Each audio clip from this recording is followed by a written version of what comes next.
ঘোষণা করে দিলেন আন্নাল মাসাজিদা লিল্লাহি ফালা তাদউ মাআল্লাহ। নিশ্চয় আল্লাহর ঘর কোনটা? কথা বলেন কোনটা? এবার আল্লাহ বললেন ওয়ালাহু মান ফিস সামাওয়াতি ওয়া মান ফিল আরদ। আল্লাহ বলে দিলেন শুধু মসজিদ আমার নয়, এই পৃথিবীর আসমান থেকে জমিন যা কিছু দেখো প্রত্যেকটা জিনিস আমি আল্লাহ সৃষ্টি করেছি। এখন প্রশ্ন হলো মুসলমান, আল্লাহ যদি আসমান থেকে জমিন পর্যন্ত সৃষ্টি করে, এই মসজিদগুলো জমিনের মধ্যে আছে নাকি আসমান জমিনের বাহিরে? জমিনের মধ্যে। তাহলে আল্লাহ দুনিয়া সৃষ্টি করলেন, আবার পৃথকভাবে কেন মসজিদ আমার এটা কেন বললেন? মুসলমান, আল্লাহ বুঝালেন এই দুনিয়ার জমিন আমি আল্লাহ সৃষ্টি করেছি, তবে ক্ষণস্থায়ী কিছু দিনের জন্য, কিছু বছরের জন্য তুমি আব্দুল জব্বারের মালিকানা বানিয়ে দিছি। কথা বলেন ঠিক কিনা? আর 50 বছর, 40 বছর, 30 বছর রাজত্ব পাইয়া জমিনের মালিক হইয়া আল্লাহ বলেন তোমরা আমাকে ভুলে যাও, মনে রাখো দুনিয়ার মানুষ তোমাদের মতো হতভাগা পৃথিবীর বুকে আর কেউ হতে পারে না। কথা বলেন ঠিক কিনা? আমার ভাইরা মনকে প্রশ্ন করুন, আজ থেকে নিয়ে 500 বছর আগে আমাদের পূর্বপুরুষ কে ছিল যার জমিন আমরা ভক্ষণ করছি? বলতে পারবেন নাকি? আবার যদি 300 বছর পর আমি অতীত হয়ে যাব, আমার উত্তরসূরিরা থাকবে, আমার জমিন খাবে, তারাও বলতে পারবে না মুসলমান আমার জমিন এটা ছিল। পারবে নাকি? এর দ্বারা বোঝা গেল আল্লাহ রাব্বুল আলামিন বুঝালেন হে মানুষ শোনো, মসজিদও আমার, এই জমিনটাও আমার, তবে মসজিদ দুনিয়ার কোনো মানুষের জন্য বানাই নাই। মানুষকে যদি জিজ্ঞাসা করো মসজিদের বাহিরে ডান পাশের জায়গাটা কার, অবশ্যই বলবে সিদ্দিক আলীর, বাম পাশের জায়গাটা কার, বলবে আব্দুল জব্বারের, সামনের চোখের জমিটা কার, বলবে আব্দুল সাত্তারের। আল্লাহ বলেন সেটার মালিকানা আমি কিছুদিনের জন্য মানুষকে বানালাম, তবে মসজিদের ব্যাপারে যদি কোনো মানুষকে জিজ্ঞাসা করো এই মসজিদ কার, সমস্ত মানুষ বলবে এই মসজিদ আল্লাহর। কথা বলেন ঠিক কিনা? তাহলে আল্লাহ বুঝালেন দুনিয়ার জমিনটা আমি বানাইছি, মসজিদও আমি বানাইছি, তবে দুনিয়ার জমিনটা কিছুদিনের জন্য মালিকানা মানুষকে দিয়েছি, কিন্তু মসজিদ যেটা দেখো এটা কোনো মানুষকে মালিকানা দিছে নাকি? দেয় না। এবার আমার আল্লাহ বলেন হ্যাঁ রাসূল আপনার উম্মতদেরকে বলে দিন, আপনার উম্মতেরা যেন এটা মনে করে আন্নাল মাসাজিদা লিল্লাহি ফালা তাদউ মাআল্লাহ, এই মসজিদটা আমার, সুতরাং আমার মসজিদের মধ্যে যারা আসবে রে তারাও আমার। কথা বলেন ঠিক কিনা? আল্লামা জমখশরী রাহমাতুল্লাহ আলাইহি তাফসীরে কাশফ গ্রন্থকার, তাফসীরে কাশফ নামক একটি তাফসীর গ্রন্থ আছে, উল্লেখযোগ্য একটা তাফসীর গ্রন্থ। আল্লামা জমখশরীকে মানুষ মুতাজিলা বলে, মুতাজিলা হলেও তার এই কিতাবটা গ্রহণযোগ্য। আল্লামা জমখশরী রাহমাতুল্লাহ আলাইহিকে জারুল্লাহ বলতেন, তাকে জারুল্লাহ জমখশরী তাকে বলা হতো। তা আল্লাহ রাব্বুল আলামিনের পরিবার হিসেবে সম্বোধন করত কিছু কবি। ওই কবিরা বলতো মা ফাহিমাল কুরআন ইল্লা মা ফাহিমাল কুরআন, ওই কোরআন যদি কোনো ব্যক্তি না বুঝরে জমখশরীর কাছে যাও, তিনি বুঝিয়ে দিবেন কোরআনটাকে। সুবহানাল্লাহ। এই জমখশরীকে জারুল্লাহ বলা হতো। এবার মানুষে জিজ্ঞাসা করছে কেন তাকে জারুল্লাহ বলা হয়? এবার মানুষে বলেন তাফসীরে কাশফ যিনি লিখেছেন তার নাম হলো জারুল্লাহ জমখশরী। এই জমখশরী যখন তাফসীরটা লিখেছে কাবার পাশে বসে বসে কোরআনকে সামনে নিয়ে তাফসীর করেছে। সুবহানাল্লাহ। আমার ভাইরা, কাবার পাশে বসে যদি কোরআন লেখার কারণে, কোরআনের তাফসীরে লেখার কারণে তাকে জারুল্লাহ বলা হয়, তাহলে আল্লাহর ঘরের মধ্যে যেই ব্যক্তি আসবে ওই ব্যক্তিকে জারুল্লাহ বলা যাবে কি যাবে না? কথা বলেন চিল্লাইয়া। জারুল্লাহ হবে কি হবে না?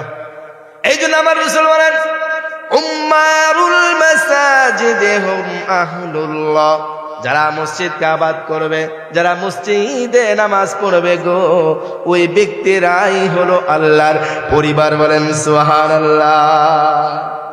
কার পরিবার? আল্লাহর পরিবার। অথচ দেখেন আমরা যখন মসজিদে নামাজ পড়তে আসি, কোথায় আসি? মসজিদে নামাজ পড়তে আসি। আমাদের নাতি নতকার ছেলে সন্তান আছে, কয়জন আছেন এরকম 5 ওয়াক্ত নামাজ পড়েন, আপনার সন্তানকে প্রত্যেক বেলায় নামাজের জন্য নিয়ে আসেন? বলতে পারবেন কেউ? আপনার নাতিকে কয়দিন মসজিদে নিয়ে আসেন? মুসলমান, তবে যদি 50 জন মানুষকে জিজ্ঞাসা করা হয়, ভাই তোমাকে অমুক ভাই দাওয়াত দিয়েছিল, ওই দাওয়াতের মধ্যে তুমি তোমার নাতিকে নিছো কিনা? এই ব্যাপারে সবার খাম খেয়ে চলে। দাওয়াতে গেলে নাতি পুতি সঙ্গে করে নিয়ে যায়, কিন্তু মসজিদে আসলে মুসলমান নাতিও নাই পুতিও, কথা বলেন ঠিক কিনা? সেখানে একবেলা খাবে, শান্তি পাবে, একটু শান্তির জন্য আপনারা নাতি নৎকারের সন্তানগুলোকে নিয়ে দাওয়াত খান। কিন্তু মুসলমান বোঝেন না, যেই জায়গায় স্থায়ী শান্তি পাবে রে, সেই শান্তির জন্য আমাদের সন্তান, আমাদের নাতিগুলোকে মসজিদ পর্যন্ত আনি না, কথা বলেন ঠিক কিনা? আমার ভাইরা, আজকের পর থেকে ওয়াদা করতে হবে, প্রতিজ্ঞা করতে হবে, যতদিন আমি মসজিদে আসব প্রত্যেকদিন আমার সন্তানকে নামাজের কথা বলবো, আমার নাতিকে নামাজের কথা বলবো, আমার স্ত্রীকে নামাজের কথা বলবো, আমার ছেলের বউ যিনি আছেন ওই বৌমাকে নামাজের কথা বলবো। পারবেন কে? হাত তুলে দেখান দিকে, পারবেন কে? নারায়ে তাকবীর, নারায়ে তাকবীর। মাশাআল্লাহ, অধিকাংশ বৃদ্ধ মানুষের, মানুষ এলাকায় মানুষ কম না বেশি? কম না? এলাকায় একটু মানুষ কমই সম্ভবত মনে হচ্ছে। হ্যাঁ, মশাই কামড়ায় না? আল্লাহ রাব্বুল আলামিন শীতকালীন সময়, এটা হলো ইবাদতের সময়। কিসের সময়? ইবাদতের সময়। এই শীতকালীন সময় ইবাদতের যেই দাম আল্লাহর কাছে রয়েছে, অন্য সময় এতটা দাম। বুঝেন না কথাটা? আপনি পরিশ্রম কষ্ট করে যেই জিনিসটা উপার্জন করবেন তার দাম যতটা আপনার কাছে বেশি থাকে, কষ্ট ছাড়া, পরিশ্রম করা ছাড়া সহজে যেটা পান তার মর্যাদা এক সমান হয়? সমান হয় নাকি? সমান হয় না। মুসলমান, ফজর নামাজে যখন আজান দেয়, সকাল বেলা উঠে ওযু যখন করতে যান, ঠান্ডা পানি হাতে লাগাইতে ভয় লাগে কি লাগে না? মুসলমান, ঠান্ডা পানি দিয়ে যখন ওযু করেন, আমার আল্লাহ বলে তোর ওযু করার সঙ্গে সঙ্গে আমি আল্লাহ গুনাহগুলোকে ধুয়ে দেই। বলেন সুবহানাল্লাহ। আর তাহলে বলতেছিলাম, ওই মসজিদের মধ্যে যারা আসবে, মসজিদ যেহেতু আল্লাহর জন্য, মসজিদের মধ্যে যারা সময় দেবে তারাও আল্লাহর জন্য, কথা বলেন ঠিক কিনা? আর যারা আল্লাহর জন্য হয়ে যাবে, আল্লাহ রাব্বুল আলামিন তার জন্য হয়ে যাবে। আর আল্লাহ যার জন্য হয়ে যাবে রে, সে জান্নাতি, কথা বলেন ঠিক কিনা? আমার ভাইরা, আল্লাহর রাসূলের একজন সাহাবী, তার নাম ছিল আবু তালহা। নাম কি? আবু তালহা। আবু তালহা প্রত্যেকদিন আল্লাহর রাসূলের সাথে দেখা করার জন্য আবু তালহার বাবাকে বলে, ও বাবা, প্রত্যেকদিন তুমি রাসূলের সাথে দেখা করো, তাহলে আমাকে রাসূলের কাছে নিবানি। তুমি যেইভাবে রাসূলের সাথে কথা বলো আমাকেও কথা বলাইয়া দিবা। আমাদের দেশে সন্তান আছে কিনা এরকম? আছে না এরকম? আছে যে বাবা তুমি খেলে ওই জায়গা যাও, আমাকে নিবা না, আমাকে নিবা না, তুমি একাই শুধু তার সাথে কথা বলবা, আমাকেও বলাইয়া দাও। আমাদের দেশে এমপি মন্ত্রী যারা হয়, নেতা পর্যায়ে যারা আছে, বাবা যদি নেতা হয় সন্তান তার সাথে সাথে যায় না? যায়। একটু আমাকে দেখা করাইয়া দেন, তার সাথে মোহাম্মত লাগাইয়া দেন, লাগাইয়া দিলে তার কাছে আমি আসা যাওয়া করবো। দেখা যাবে এলাকার মধ্যে আমি যখন হাঁটবো আমাকে কথা বলার সাহস কেউ পাবে নাকি? এই নোংরা রাজনীতির ক্ষেত্রে যখন আমার সন্তানগুলোকে নেতার কাছে পর্যন্ত নিয়ে যায়, আবু তালহা বলে, পিতা তুমি যখন রাসূলের কাছে যাও আমাকেও রাসূলের কাছে নিয়ে যাও। আবু তালহা প্রত্যেকদিন তার পিতার সাথে রাসূলের কাছে আসে। ওগো রাসূল, আমার বাবা আপনার কাছে এসে যেমন প্রশান্তি পায় আমিও পাই, কথা বলেন ঠিক কিনা? আমার আবু তালহা বলেন, ও পিতা তুমি যেমন কথা বলো আল্লাহর রাসূলের সাথে তুমি যেমন কথা বলো আমাকেও কথা বলাইয়া দিবা। এমন পর্যায়ে একটা পর্যায়ে কিছুদিন যাবার পর আবু তালহা রাসূলের কাছে আসলেন। রাসূলের সাথে থাকতে থাকতে ভালোবাসা জমে গেল, মহাব্বত জমে গেল। মসজিদে এসে কথা বলে, রাসূলের সাথে কথা বলে, ও রাসূল আপনাকে এত মহাব্বত করি রে, দুনিয়ার কোনো মানুষকে এতটা মহাব্বত করি না। হে রাসূল, আপনি যদি পরীক্ষা করেন তাহলে পরীক্ষা করতে পারেন। আর রাসূল তাকে পরীক্ষা করার জন্য বললেন, আবু তালহা তুমি আমার কাছে আসো। কই দেখছো না এটা কি? বলে তরবারি। কই যে তরবারি দেখছো, এই তরবারি দ্বারা তোমার বাবাকে তুমি শায়েস্তা করবা। নাউজুবিল্লাহ বলবেন না? আমার ভাইরা মুসলমান, আল্লাহ রাসূল তলহাকে বলেন, আবু তলহা তরবারিটা নাও, তরবারিটা নিয়ে তোমার পিতার কল্লাটাকে আলাদা করে দেবে। আবু তলহা বললেন, আল্লাহর নবী বলেছেন পৃথিবীর কোনো মানুষের প্রতি আমার ভালোবাসা রাসূলের থেকে বেশি নাই। আমার রাসূল বলেছেন নির্দ্বিধায় তরবারিটা নিয়ে তিনি তার পিতাকে যখন হত্যা করার জন্য আগাচ্ছেন, পিতার সামনাসামনি যখন হয়ে গেছে, কোষ থেকে তরবারিটা বের করে যখন আঘাত করে, আমার রাসূল লেগে বলেন, আঘাত করবে না।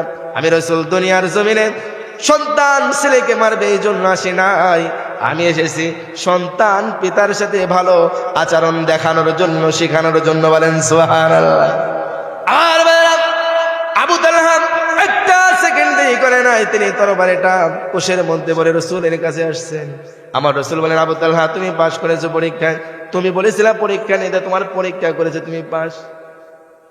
পরীক্ষা দিছেনি? এরকম পরীক্ষা আমাদের মধ্যে আছে না নাই? মুসলমান, শুনলে কষ্ট লাগবে। কিছুদিন আগে আবুল সরকার নামক লোক আল্লাহর রাসূলকে নিয়ে কটূক্তি করেছে, আল্লাহর কোরআনকে নিয়ে অবমাননা করেছে। এই ব্যক্তির বিরুদ্ধে আমাদের সকলের সোচ্চার হয়ে এই কাজটা করার দরকার ছিল। দুনিয়ার জমিনে তার থাকার অধিকার নাই। মুসলমান, আল্লাহর রাসূলকে সাহাবায়ে কেরাম বলেছে, ওগো রাসূল